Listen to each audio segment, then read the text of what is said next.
Bonjour, bonsoir, selon votre fuseau horaire. Nous allons parler de Greenland, qui est un territoire du royaume de Danemark.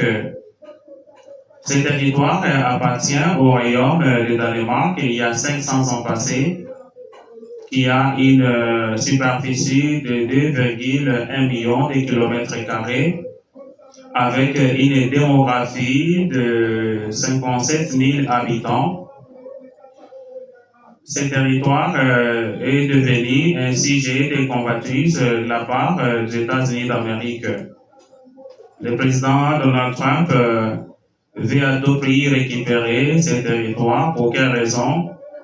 Parce que le navire de guerre de la Russie et de la Chine campe autour de ce territoire. Et cela est perçu comme une menace, une insécurité contre la sûreté de l'État, la sécurité des USA. Alors, le gouvernement danois ne veut pas de ça parce que c'est leur territoire. Et l'Europe, sa position est que Greenland n'est pas à vendre. Greenland est un territoire de Danemark. Et il convient également d'épingler que Danemark est un État membre de l'OTAN. Les États-Unis également sont États membres de l'OTAN. Et nous assistons à une confrontation interne au sein de l'OTAN. On ne sait pas si on va assister à une guerre amicale. Bon, lorsqu'il est question d'intérêt, même si on fait partie d'une organisation militaire, chaque État va chercher à tirer les draps de son côté. Les exercices militaires de l'OTAN sont envisagés. D'ailleurs, la République française a dépêché ses forces armées avec des avions de chasse pour une mission spéciale, y compris d'autres États membres de l'OTAN ont aussi emboîté les pas. Mais est-ce que les États-Unis vont plier?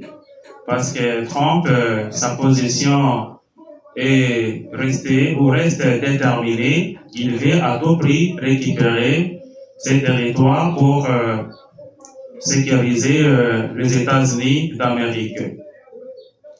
Alors que nous assistons à une redéfinition de la carte géopolitique mondiale. Est-ce qu'on doit encore recommencer à retracer les frontières? Est-ce que les puissants sont permis de récupérer les espaces territoriaux des autres États sans conséquence? Et cela ne va-t-il pas déclencher une troisième guerre mondiale? Parce que si nous faisons un pas en arrière, la Première Guerre mondiale avait vraisemblablement commencé comme ça, avec de petites déclarations, des ambitions démesurées des hommes d'État, avaient fait que notre monde puisse connaître une guerre inédite internationalisée. En tant que diplomate internationaliste, détenteur d'un diplôme en relations internationales, la géostratégie est ma préoccupation et ma passion. La politique internationale, la diplomatie constitue vraiment ma préoccupation ou ma passion. Vous allez voir, vous allez constater que les États-Unis d'Amérique sont les plus avancés parce que ils ont presque des bases militaires avancées presque dans tous les coins du monde, de notre globe. Donc, ils ont la capacité d'atteindre les cibles par rapport à la distance et par rapport à leurs bases qui sont presque positionnées partout. Nous allons voir ce que ça va donner. Est-ce que les Européens vont accepter que le Greenland puisse devenir un territoire des États-Unis d'Amérique? Est-ce que la proposition de 700 milliards de dollars qui est faite au royaume de Danemark va réussir? Est-ce que le royaume de Danemark va accepter de mettre en vente ces territoires? C'est un territoire immensément riche qui est également convoité par les USA. Et je pense que les États-Unis d'Amérique vont peut-être revenir à la raison parce que ce qui appartient à autrui est à autrui. Paul Kagame récemment était en Russie. Il a fait une déclaration selon laquelle que la guerre de l'Est et de la RDC, c'est une guerre qui ne concerne pas le président Tshisekedi. Si cette guerre existe, c'est parce qu'il veut récupérer ses terres dans l'Est de la République démocratique du Congo. Vous voyez que quand un menteur parle, il reste toujours un menteur. La conférence de Berlin avait déjà tranché cette problématique. La partie orientale de la RDC appartient à la République démocratique du Congo. Le roi belge récemment, le roi Philippe, a précisé que, d'ailleurs, à cette époque, le Rwanda n'existait pas. C'est le royaume Congo qui existait. Et le Rwanda actuel occupe les terres qui appartiennent à la RDC. S'il faudra que l'on puisse parler de terres, le Rwanda n'a pas de terres. C'est par pitié qu'une portion de terres a été donnée aux Rwandais. Paul Kagame est en train de blaguer avec du fait. Il ne connaît pas bien le peuple congolais. Aucun centimètre de notre espace territorial ne sera perdu, ne sera cédé au Rwanda. Nous sommes déterminés et nous soutenons l'actuel président de la République, Félix Antoine Tshisekedi Tshilombo, dans cette démarche de récupération de nos espaces terrestres qui sont actuellement occupés par le régime sanguinaire de Paul Kagame, auteur des crimes contre l'humanité et génocide. Je pense que ça ne restera pas impuni. Le Rwanda doit se préparer aux dommages et intérêts causés aux citoyens, aux compatriotes congolais. Une affaire de 20 millions de compatriotes congolais tués par Paul Kagame, c'est impardonnable. Le monde comprend des tensions vraiment causées par des ambitions démesurées des acteurs institutionnels des relations internationales. Mais quand un dictateur s'entête, il faut utiliser la force pour l'écraser ou pour les neutraliser. Nous sommes des cœurs, nous portons à cœur nos compatriotes qui vivent dans la partie est de la RDC. Nous savons qu'ils traversent des moments extrêmement difficiles. Nous n'allons pas les oublier. Nous travaillons sur tous les plans pour que nos terres soient libérées par l'État pivot rwandais qui est l'axe du mal. D'ailleurs, le monde entier est au courant que tous les prétextes que Paul Kagame avançait à l'époque, c'était faux. À des fois, il disait que le problème de la guerre de l'Est de la RDC, c'est un problème des Congolais. Il disait également que s'il était en train de traquer le FDLR qui constitue une menace contre son régime.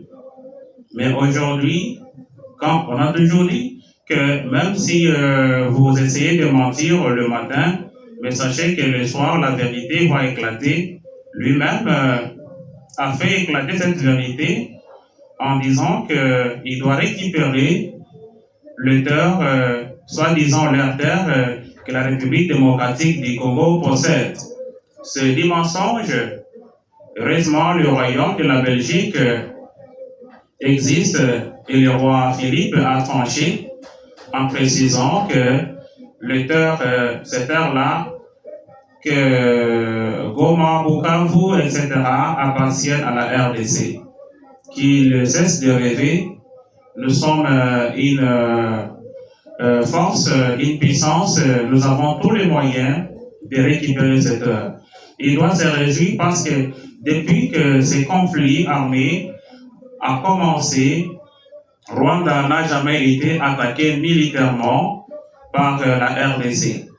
Mais il y aura un jour où la RDC cherchera à nettoyer cette humiliation causée par un petit État rwandais contre la grande République démocratique du Congo.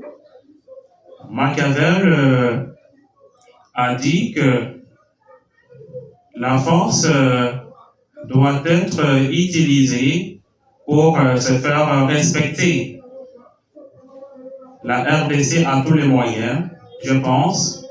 Le président de la République a totalement les soutiens de la majorité du peuple congolais. Les opposants qui cherchaient des dialogues, qui disaient que pour que la solution, la paix puisse soit instaurée, il faut un dialogue, et que le M23 AFC faisait partie de ceux-là qui réclament les dialogues. Je ne sais pas si ils vont encore oser de parler quelque chose, parce que Kagame a dit que c'est lui qui est l'auteur de ces témoins dans la partie Est de la RDC. Il cherche à récupérer cette heure. Alors on doit se poser la question, si aujourd'hui on tient les dialogues internes dont certains proposent, est-ce que la solution sera trouvée? Parce que Kagame veut récupérer soi-disant les terres qui appartiennent au Rwanda.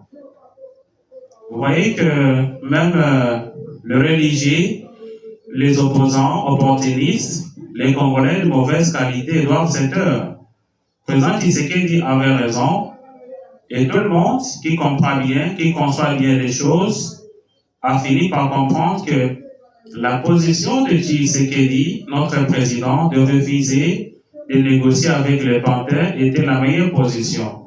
Parce que Tshisekedi, notre président, savait que le vrai problème, c'est Paul Kagame. Que ce dernier doit récupérer ce soldat dans la partie orientale de notre République. Si on veut la paix, si on veut que l'Est de la RDC soit pacifié, c'est le Rwanda qui doit récupérer ses troupes. Et cette partie orientale appartient à la République démocratique du Congo. Paul Kagame doit cesser de rêver, parce que tous les moyens sont bons et qui doivent être utilisés pour récupérer notre partie orientale, notre que les troupes rwandaises occupent illégalement. Le monde entier est témoin et tout le monde est derrière la RDC. Il est allé chercher un soutien au niveau de la Russie, mais le président Poutine a refusé parce qu'il connaît bien l'histoire. Il connaît bien l'histoire. Les terres de la partie orientale de la RDC, qui sont immensement riches, appartiennent à la République démocratique du Congo. Et on ne va pas laisser tomber. Cessez de rêver.